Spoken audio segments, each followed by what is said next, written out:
Everyone to the Cervos Medical Masterclass.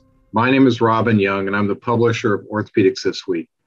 Tonight, I'm delighted to be hosting Cervos Medical, a really innovative young medical device company focused on bringing to market a new class of minimally invasive biologic solutions which can treat a variety of musculoskeletal conditions. Tonight, Cervos will be unveiling for the first time a novel platelet-rich plasma system which has been under development for several years. This is its launch, and customers will be able to purchase the system, which is brand named Cervos PRP, in about 3 weeks on September 1st. Cervos is best known for their innovative bone marrow aspiration system, Marrow Solutions. That's cell, not solutions, solutions. And Marrow Solutions is the only bone marrow aspiration device on the market that does not require a centrifuge, which minimizes procedure time and significantly reduces contamination risk since the product doesn't leave the sterile field. As physicians who use Marrow Solutions know, it produces one of the highest quality biologics on the market. And the technical expertise that made Marrow Solutions so effective is what is also supporting this new and innovative PRP system. Cervos PRP uses a novel and proprietary platelet collection surface. That means maximum volume reduction and the lowest hematocrit on the market, coupled with highest platelet recovery. In fact, Cervos PRP produces the highest increase over baseline of all systems that are currently on the market. This novel system has the potential to be a game changer in the PRP space. Easy to use, highly customizable, and it's a fully closed system. So for this launch, tonight's masterclass is going to be about this new Cervos PRP, and we assembled really a terrific faculty to talk about it in depth. And we're going to kick it off with Dr. Jeff Chabot. He's the co-founder and director of Endo Solutions, and he's a co-inventor on the core technologies. Dr. Chabot holds advanced degrees in physics from MIT and engineering. He has more than 15 years experience. Plus, he's been granted numerous patents in both medical devices and pharmaceuticals. Dr. Chabot's primary expertise is in the interface between the physical, biological, and medical sciences, and how to apply engineering to biomedical challenges. After Jeff will be Andrew McGillicuddy, who's the co-founder and chief operating officer of Cervos. He's the named inventor on a number of patents for devices in regenerative medicine and has been responsible for the regulatory filings on quite a few 510K cleared devices. He has a lot of experience in the medical device, blood, bone marrow, and stem cell fields, including 11 years at one of the founding companies, Harvest Technologies. He graduated from Bates College in 1985 with a degree in economics, which we will not hold against him. No offense. After Andy will be Corey Carter, who is the National Marketing Director for Cervos, and he'll have a short talk. Corey recently joined Cervos as the National Sales Director, and he comes to Cervos with over 20 years experience in medical device sales management, channel development, product development, and marketing. And most of his career has been focusing on regenerative bone and cartilage technologies. And he was at Zimmer, Integra Life Sciences, and Synthes. He's a graduate of Purdue University, has a master's in biomechanics from University of Florida and an MBA from Purdue. So it is really with great pleasure that I introduced Dr. Jeff Chabot to kick us off on this very interesting new PRP product. Jeff? Oh, Robin, thank you very much. And welcome everyone. My name is Jeff Chabot, as Robin said. I'm one of the scientific advisors for Cervos. And it's really my pleasure to talk to you about PRP in general, and specifically the Cervos PRP device, which we're very pleased to be introducing. So by way of background, when I talk about PRP, I'm sure this will come as old hat to most of you. But really in the mid to late 2000s, PRP was really the thing that was kicking a lot of people off, raising awareness of regenerative medicine. And a lot of it came from these professional athletes who had treatments with PRP and recovered from injuries in record-breaking time. You know, injuries that would normally sideline you for a year, and you come back and play in the Super Bowl at the end of the year. And this really got a lot of people aware of regenerative medicine, specifically PRP.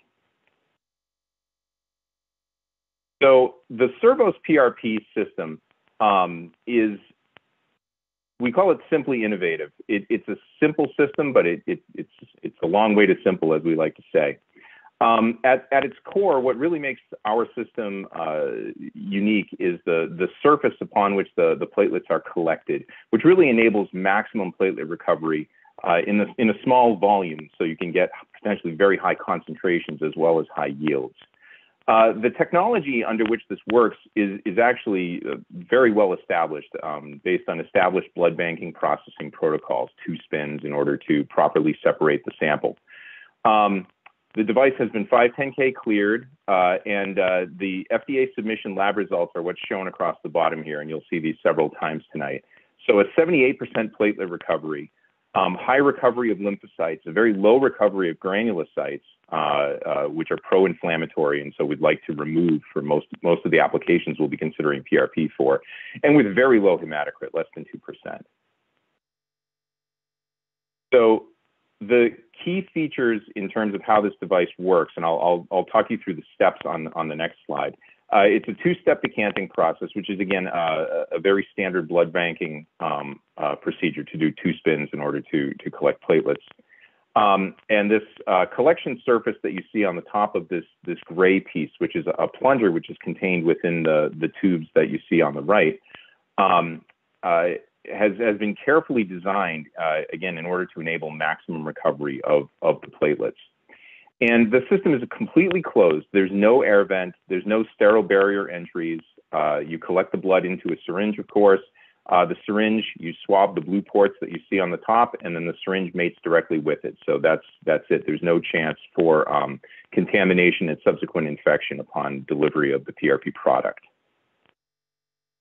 The processing protocol is actually very simple. So the blood is collected and loaded into a couple disposables. This depends on the total volume that you want to process. Each of these can hold about 40 milliliters.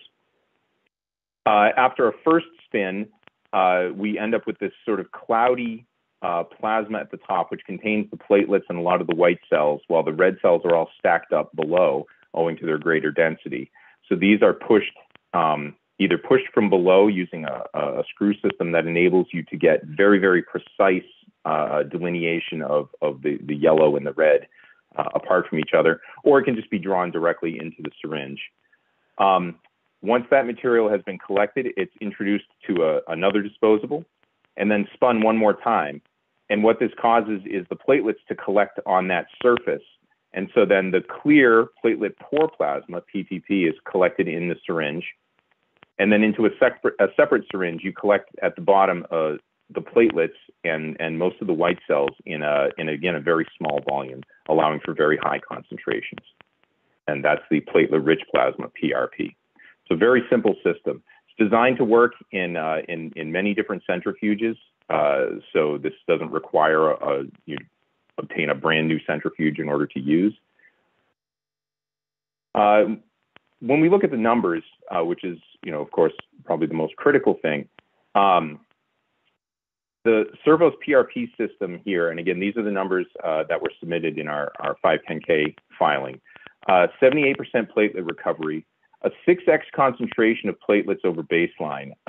One thing to comment on there is that the FDA, their process for submitting requires that you collect the platelets in 8 milliliters. Which leads to, if you take 60 milliliters down to 8, you wind up with about a 6x concentration. However, for your application, of course, you don't need to put them into 8 milliliters. You could put them in substantially less, which could lead you to getting 30 or even more fold concentration of platelets over baseline, if that's what your application calls for. Hematocrit, again, very low, 1.8. And the white blood cells we have a count of 11.5 million per milliliter.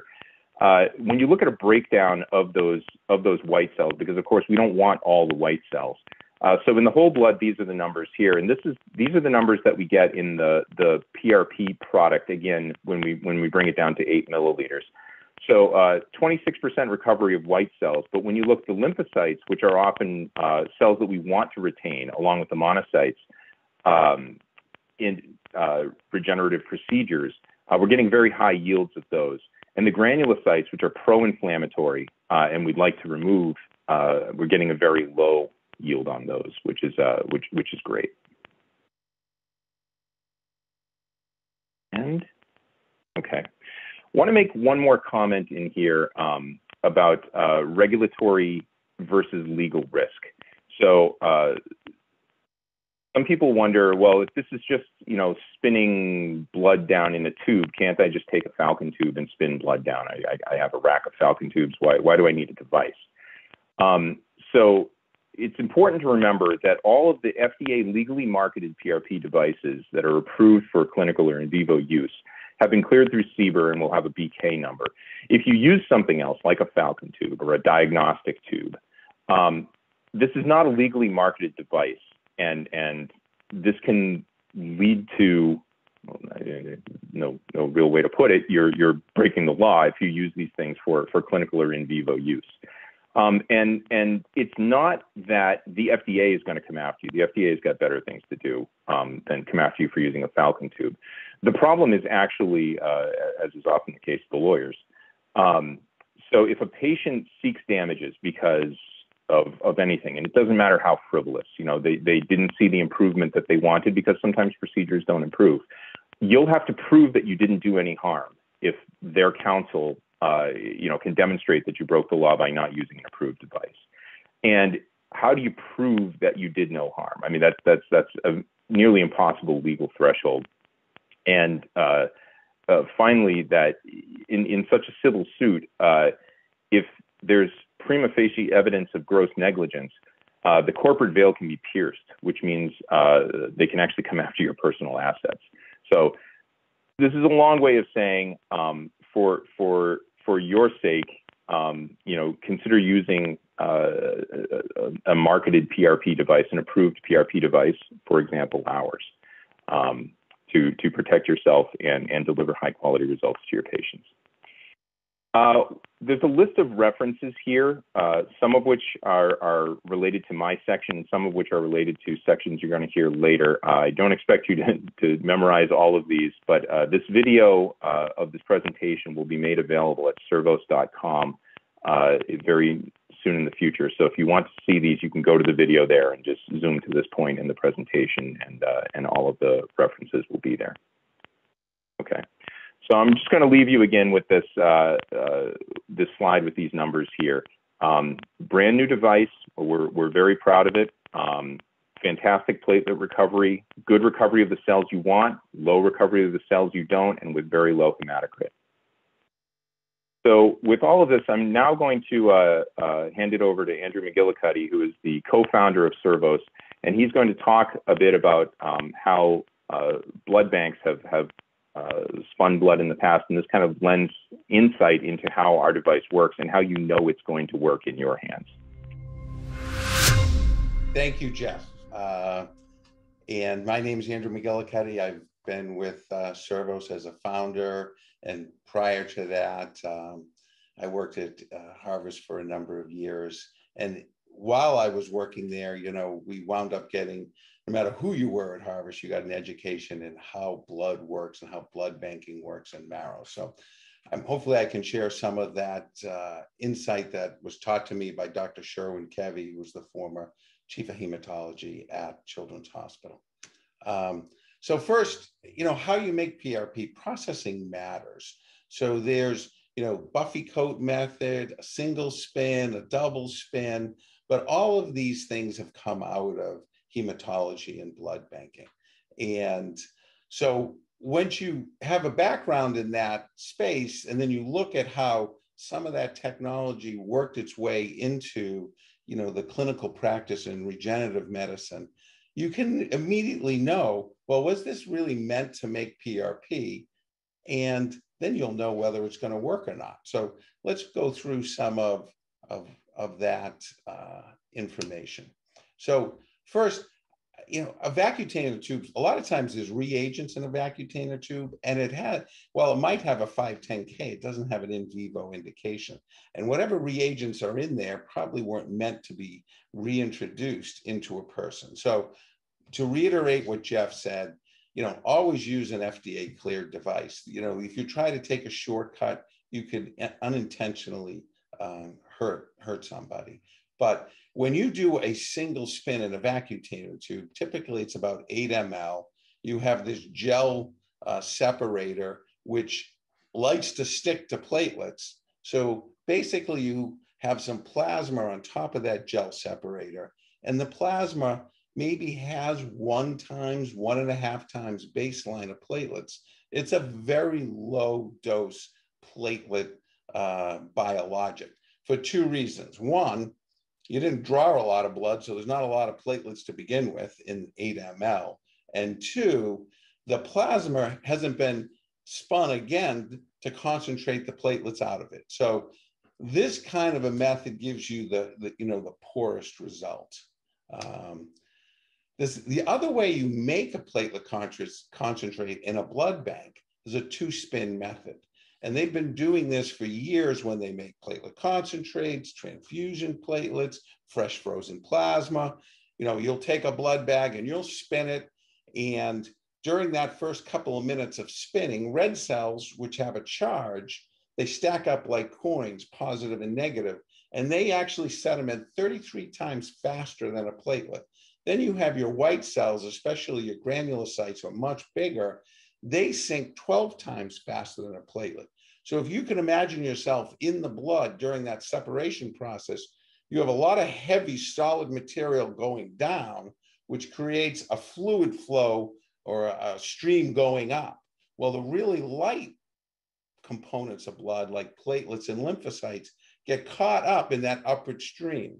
And if you stop the centrifuge at just the right time, based on what's already been established in blood banking, all your platelets, plasma, and lymphocytes will be up in that cloudy plasma. You can decant that now to a second chamber. In this case, they're using a bag press and they're putting it into a separate bag. And then that could be transfusible platelets, or you could spin it again and then make a platelet concentrate. So if you want to make a platelet concentrate, you want to follow a standard blood banking protocol for making a platelet concentrate. You don't want to use a falcon tube, which is not how you make a platelet concentrate. And the other thing you don't want to use is an apheresis machine. An apheresis machine is designed for gross separations. I want to make packed red cells. I want to make fresh frozen plasma. But it was never designed to make a concentrated platelet preparation. And the reason is, after I spin that blood hard, so I do like a Buffy coat method. So my red cells and granulocytes have sunk, my platelets and lymphocytes are up top, but eventually all my red cells and granulocytes have sunk. And if I keep spinning longer and longer and longer, my platelets and lymphocytes come down and everything meets in the middle. And that's how an apheresis machine works. And then I push it through tubing. Well, when I push it through tubing, it never flows smoothly because there's friction along the wall of the tube. So the Buffy coat I created, by the time it goes through the tubing and is separated by the optics, has mixed up. Now, it works fine if I'm trying to make packed red cells or I'm trying to make plasma, because those are the bigger components of blood, but it doesn't work well if I'm trying to create a fine separation of platelets. This technology was never designed to make platelet-rich plasma. And so now I look into the field and I say, okay, now that I have this background in blood, what are these devices out that make platelet-rich plasma in the regen space? Well, they all came out of blood banking. And you can look at them and immediately know, is this going to work or it's not going to work? Does it really follow a proper protocol for making concentrated platelets? So the first one, Regen Labs or Eclipse, and you could see from Dr. Jeff's previous presentation, very low platelet counts. They're not designed to make a platelet concentrate. You didn't start with a lot of blood. Most of the platelets are stuck to the gel tube. You don't do a second spin to create a concentrate. There's no way that is ever going to create, high quality PRP. Then I go to apheresis, modified apheresis technology. You have that Arthrex, Angel, and Magellan will never work. Those apheresis machines with skip rope technology, which is the tube that you push it through after you form the Buffy coat, will never work. The laws of physics won't allow it to work. You push something through a tube, you're not going to get laminar flow. You get mixing along in the tube. It's not going to work. The laws of physics are the same in Boston as they are in California. They weren't designed to make a highly concentrated platelet preparation. And then finally, you have like two-step methods. And the forefront of all this was Harvest Technologies, which had a two-step spin protocol with an automated decanting. And then, of course, you don't have to automate the decant. You can do it manually, and there's protocols for that as well. So when you see two-step decants, you think, okay, that's how you do it in a blood bank. They've been doing that since the 1970s. That's probably going to work pretty well. And so if you are using a diagnostic tube, back to what Dr. Jeff said, make sure you use an FDA-cleared device. Finally, these are, you can see the similarities here between these apheresis machines. So this Angel system was made by Kobe and was meant for, a small blood banking piece of equipment. Then it went to Cytomedics, who tried to repurpose it for making PRP. And then it went to Arthrex, licensed from Cytomedics. But it started back in blood banking. And the same thing with the Magellan. It came out of Medtronic's perfusion group. When they sold the perfusion group, it kind of found its way into regen medicine. But, you don't use an apheresis machine to make platelet concentrate. It's not designed to do that. Then you have two-spin methods. And certainly, the way they do it in a blood bank, you can use a bag press and a manual decant. You can make great PRP using a Falcon tube, but it's not a legally marketed device. And you have an open tube, and you leave yourself exposed when you make your own medical device. I mean, there was an example of a spine surgeon who said, "Oh, the pedicle screws are too expensive." He actually started making pedicle screws at a machine shop, sterilizing them. It didn't end well for him. And then, of course, you have the Harvest, the original, decanting PRP, and that step of automated or manual works. That's how you make a platelet concentrate. And then we look at, well, how important is it to increase this baseline of platelets? Well, in this study, what they showed is you really need like 12 to 15 times baseline if you really want to see a meaningful improvement in knee OA when I'm injecting into the knee of a joint. But what if I use like the gel clot tube and just make a very low level PRP? How does that work clinically? Well, didn't work. So if I take, a gel tube, I do a single spin, I get maybe 1.5 times baseline. I don't use guidance to inject the material. Guess what the result was? The result was, hey, it didn't work any better than sugar water. Well, you didn't really create a very high platelet concentrate. So dose matters. Dose matters across the board when you look at bone marrow, the number of CFUs matters. You look at irradiate a patient and you do a marrow transplant. The number of cells matters. You look at fat grafting. The number of cells in the fat graft matters. And when you look at PRP, of course it matters. Dose matters. And then finally, there's another paper, sometimes the titles of these papers are somewhat misleading because when you go and read the paper, you look at, well, the marrow concentrate had CFUs of about 100 to 150, 200, and that's not very different than peripheral blood. So there's no difference between the platelet-rich plasma and the centrifuged marrow. Well, that's because there was no difference in the substrate. You basically did a blood draw out of the bone, and you did a blood draw out of a venipuncture. But both were made of peripheral blood. And if I make PRP from peripheral blood, there shouldn't be any difference between the two groups. And what did it show? No difference between the two groups. Dose matters. A CFU count of 100 to 200, it's not enough. You need 3,000, 5,000 CFUs per ml. So, sometimes, the truth in a paper, you got to look to what's in that paper.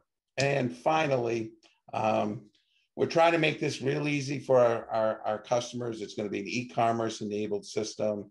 You click on the site, we set you up, and you can just order, online like you would at Amazon. So we hope that that's a convenience that folks really like. And now I'd like to turn it over to Corey Carter, to our Director of Sales, to talk a little bit more about the full Cervos line. And thank you. I'm Corey Carter. I'm the National Sales Director at Cervos. And before we jump into the Q&A portion this evening, I have the honor of briefly spending a couple minutes and inviting the sales professionals on the call tonight to contact us with interest in distribution opportunities. This is an exciting time to consider joining our distribution network as we prepare a number of regenerative technologies that really complements what you guys are doing in the OR each day, and fits right into your call pattern and your sales cycle throughout the day. You've seen our PRP system tonight, and we're also developing an adipose-based system as well that we intend to launch soon.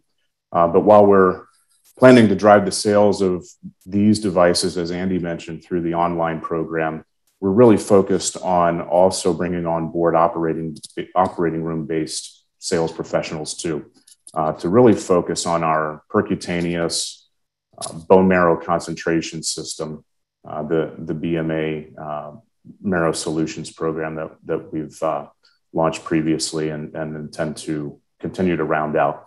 So to that end, we've got a number of territories throughout the US that we're looking for local distribution for. And we're focused on sales teams who have access and existing relationships, as you can probably imagine, in the world of spine, trauma, extremities, sports medicine, and so forth. We, through the Marrow Solutions technology, the simple concentration system really includes a number of instrumentation products and grafting solutions even to cover that broad swath of orthopedic procedures.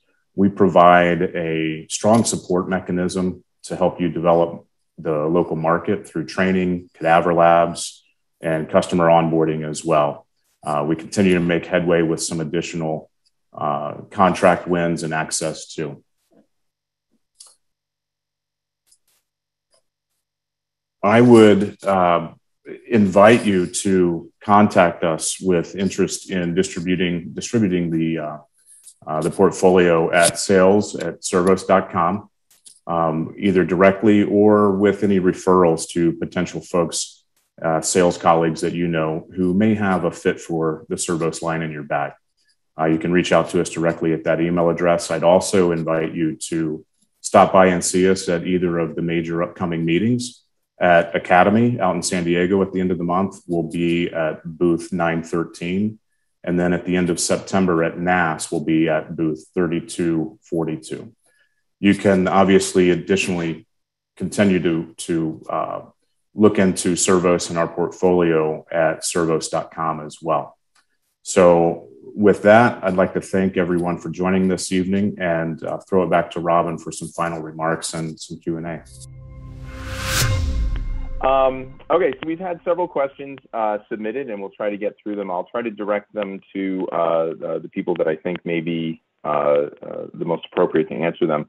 The first is actually a question that I get a lot, so I'll take this one. And it's, do you believe that red cells in a treating composition are harmful when you're using PRP in a joint? And people usually ask this question because they think of conditions like hemophilia, where you have repeated bleeding into a joint space and it causes degradation of the cartilage and the joint itself.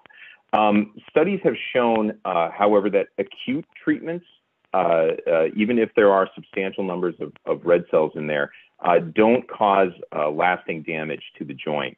And this makes sense because everybody's banged their knee at some point, right? And possibly had some acute trauma that hasn't led to, not being able to walk for the rest of your life. So we think it's definitely an advantage that we get a very low hematocrit in the PRP that the Cervos system produces.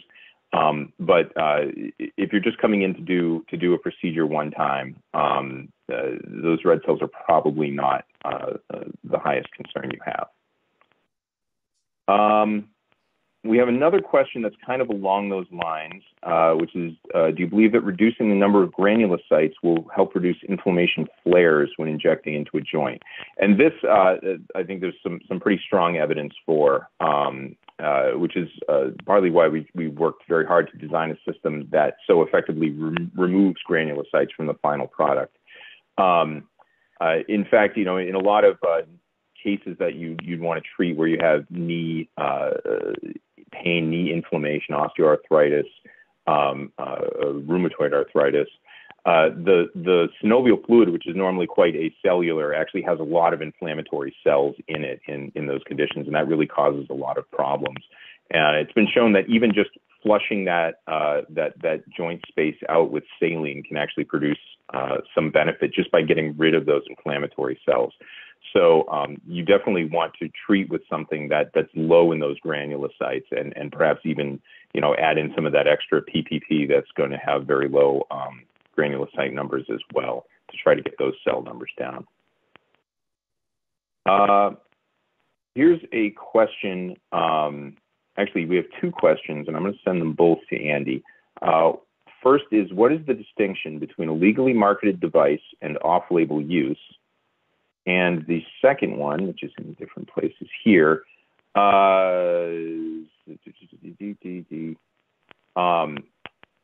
fill this down.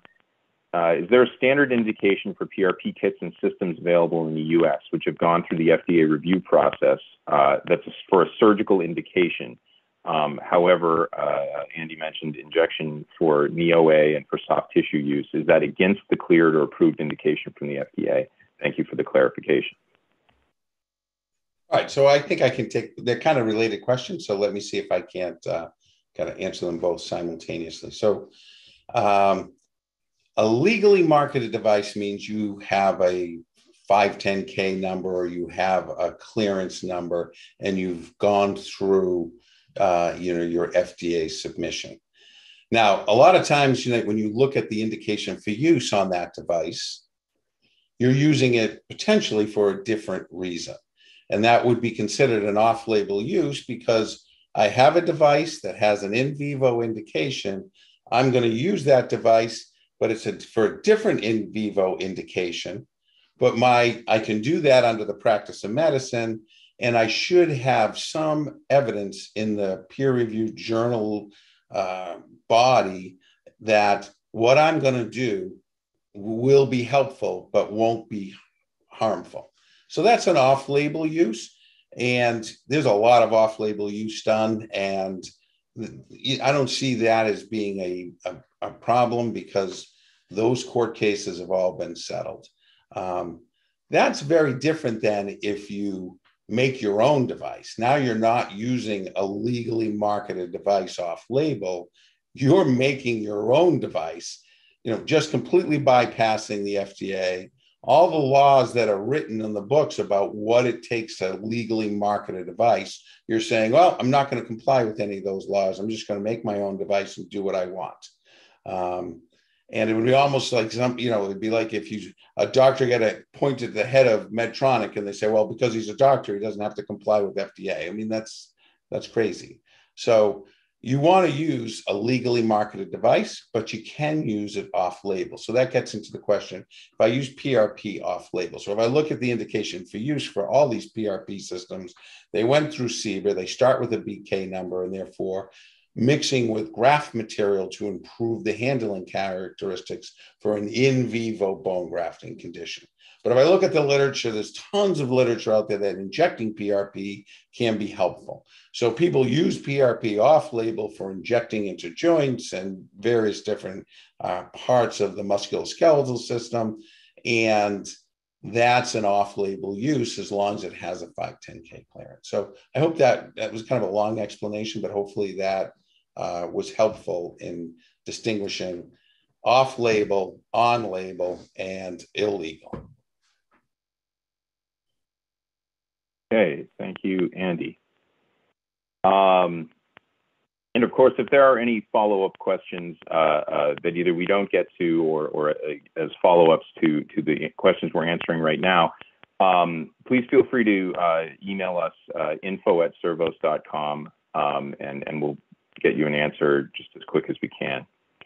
Okay, we have another question, which is, do you believe that a very high increase in platelets over baseline, say 25x or greater, can be helpful clinically? So the answer is it depends on what you're doing, what tissues you're trying to treat. And I'll say the science is not totally settled on all of the various tissues. So there have been some studies that are done. There was one very nice study that was done in rodent intestine that where they actually showed if you put in too high of a concentration of platelets, you start actually getting a worse effect. There was a sweet spot, and too much was actually too much. It wasn't just diminishing returns. But there are other tissues or sites of injury, for example, the spine, where it seems like the higher you go, the better you are. And one of the advantages that I see of the Cervos system is that you can get that high concentration, but you can also resuspend in more of the plasma if your particular application calls for a lower concentration. So you don't need to change systems. On the other hand, if you have a system that just can't produce a very high concentration and you'd like to have that, then you're sort of out of luck. So it really is a system you can go to for whatever it is that you want to do. Okay. I think I'll send this one back to Andy. Does Cervos PRP provide both a leukocyte-rich and a leukocyte-poor LR and LP PRP options for the end product?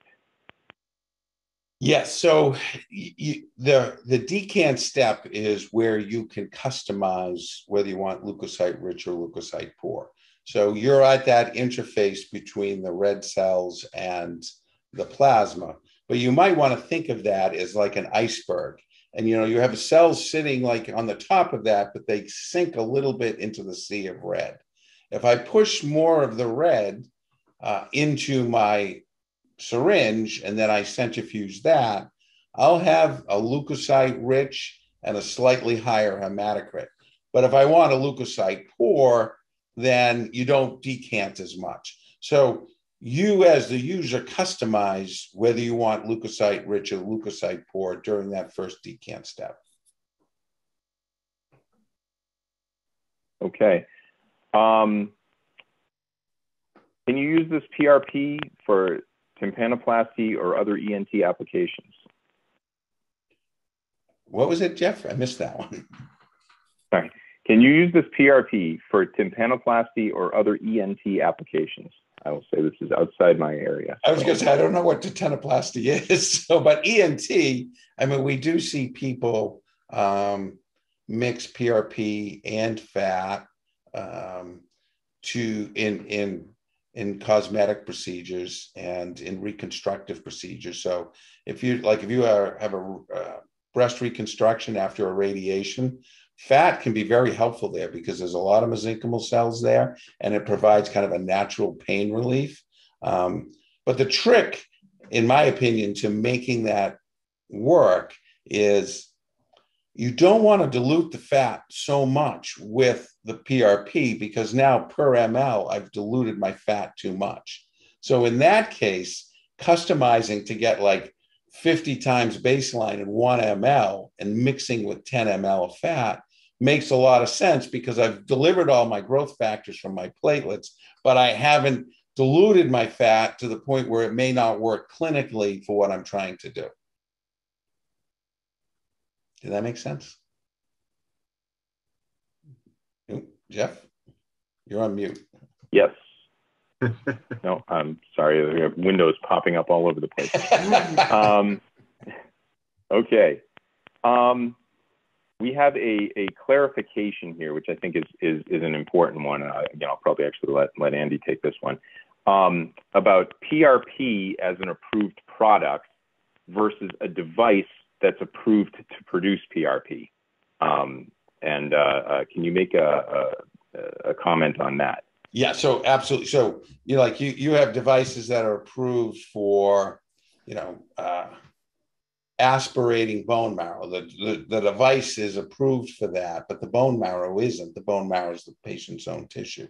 So PRP itself isn't approved. It's the device to process the PRP that's approved. And then once the device processes the PRP, because it's a 510K cleared device, it has an indication for use on how you can use the PRP that came from that device.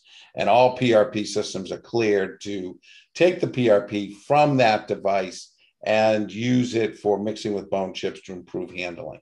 Now, some people try to make an argument that, hey, once I take the PRP out of the device and I go to use it, now it's a completely unregulated tissue because it's autologous, homologous, same patient, same procedure, and it's not regulated. I mean, that's kind of a gray area. It's never been litigated. Bottom line is, if you're going to use something off label, have some good clinical, backup that makes sense on why you're going to use it off label, and always use an FDA cleared device. You're never really going to get yourself in too much trouble if you just follow those two simple rules. There's actually another related question. I'm just going to keep going to you here about the specific in vivo indication for the Cervos PRP device. So I'll go back. The first, I'll let you answer that. Yeah, so the first device that got a BK clearance was Harvest Technologies, and it was for mixing PRP with bone graft material.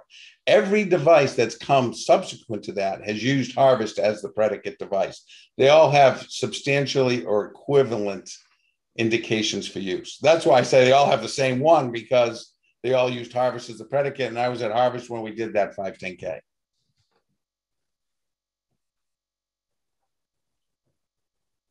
Let's see, going down the list here. Are these questions, can I combine them?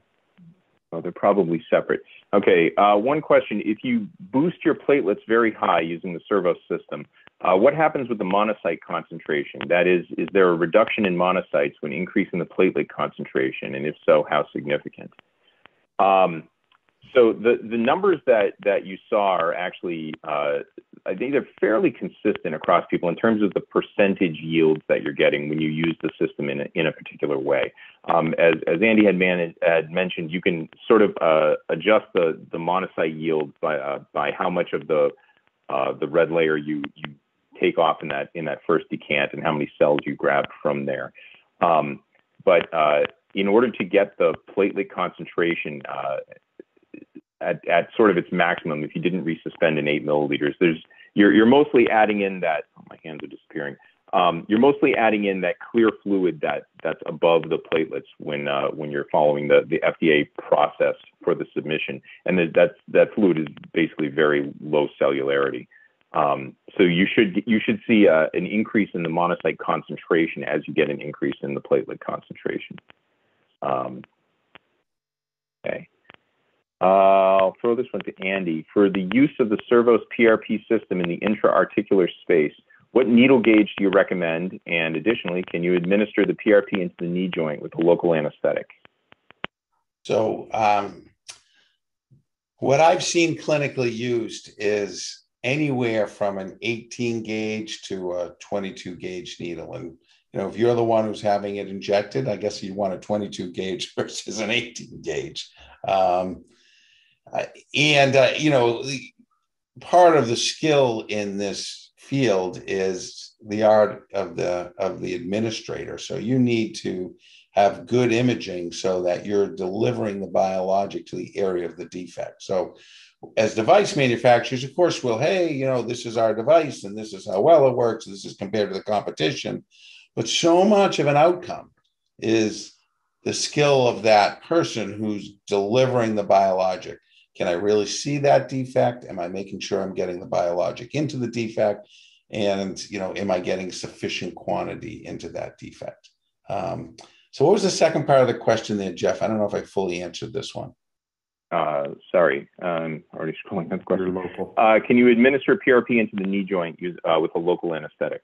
Yeah, I've seen that. I've seen that done, thousands of times.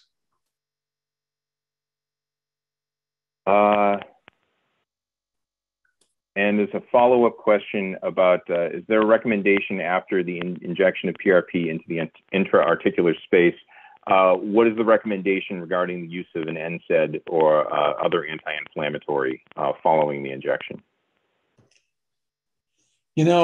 This gets a little outside my pay grade, but what I've seen people do is they suggest to people not to take an anti-inflammatory because they want to have a little bit of that beginning inflammatory phase that's part of the healing cascade.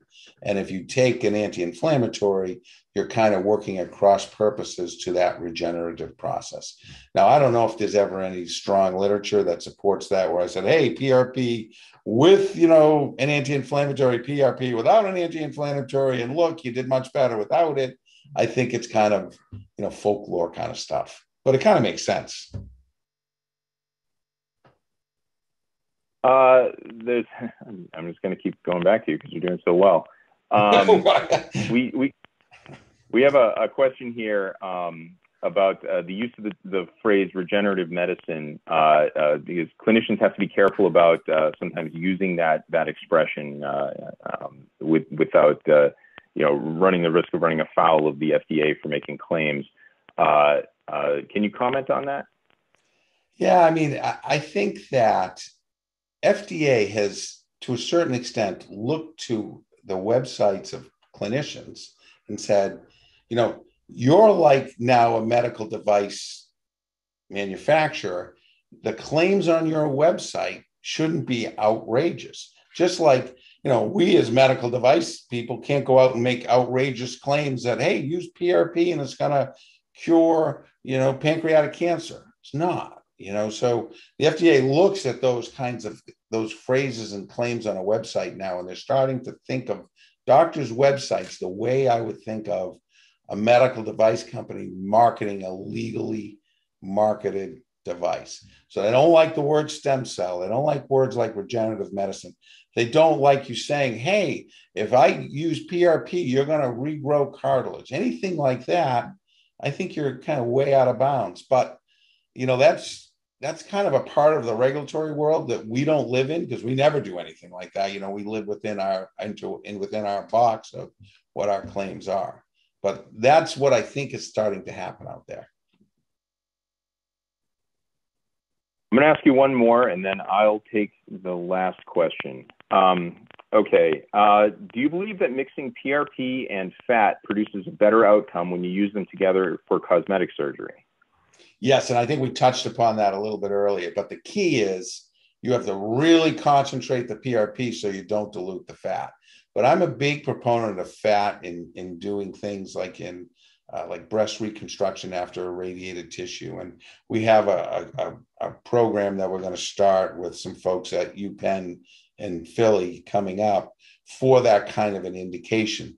But the thought process and how we're going to work this protocol is, I like to use this analogy. If I go to the gym one day a month for 24 hours straight, I'm not going to have nearly as good an outcome if I go to the gym 1 hour a day for 24 days straight. So when I'm trying to repair a big deficit, maybe there's a way we can do it in a less invasive way where I'm not in the full OR and incrementally build that tissue back up.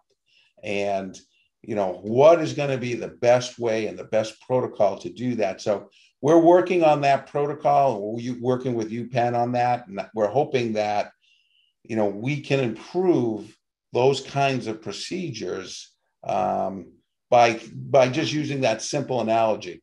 We're going to try and go to the gym every day, not one day for 24 hours. Does that make sense? Okay, thank you. There's one quick clarification question, which was, what's the final volume of PRP obtained with the product? How much whole blood is used to obtain the PRP? So the numbers that I showed before, we're starting with 60 milliliters of whole blood and bringing it down to an 8 milliliter final volume. That's the FDA's protocols to generate those numbers for submission. The devices, if you use 2 of them, they can each accommodate about 40 milliliters. So you could start with as much as 80, and you could end up with even just say a couple of milliliters. So that's why we say that 6 could turn into more like a 30 if you needed it to. Okay. And the final question is, how does PRP relate to vasculogenesis?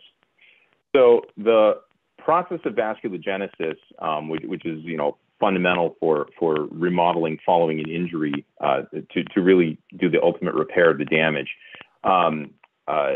is really guided by cells, which largely emerge from the bone marrow in response to various cytokines and growth factors.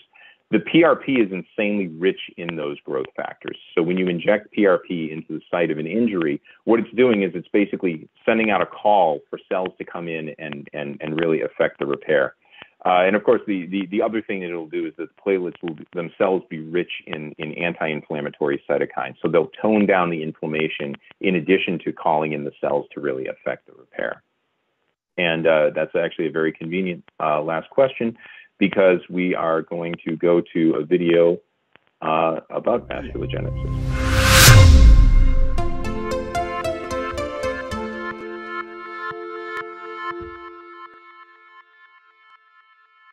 Harnessing the power of bone marrow-derived stem cells through vasculogenesis to advance clinical outcomes. Bone marrow is such a precious resource that it is the most protected part of the body and resides deep inside bone cavities. Vasculogenesis is the process by which marrow stem cells move through the peripheral vasculature to the site of damage. Vasculogenesis is the engine of all tissue repair, making red marrow the engine of life. Sourcing cells from red marrow in an adult and transplanting it to the site of injury exactly mimics and supplements the body's response to injury, which degrades with age. Marrow stem cells orchestrate the transition from the inflammatory phase of the healing cascade to the proliferation and remodeling phase. Our best-in-class autologous and synthetic orthobiologic products mimic and promote vasculogenesis to treat a variety of musculoskeletal disorders and help grow bone, preserve joints, manage chronic pain, and restore your daily active lifestyle.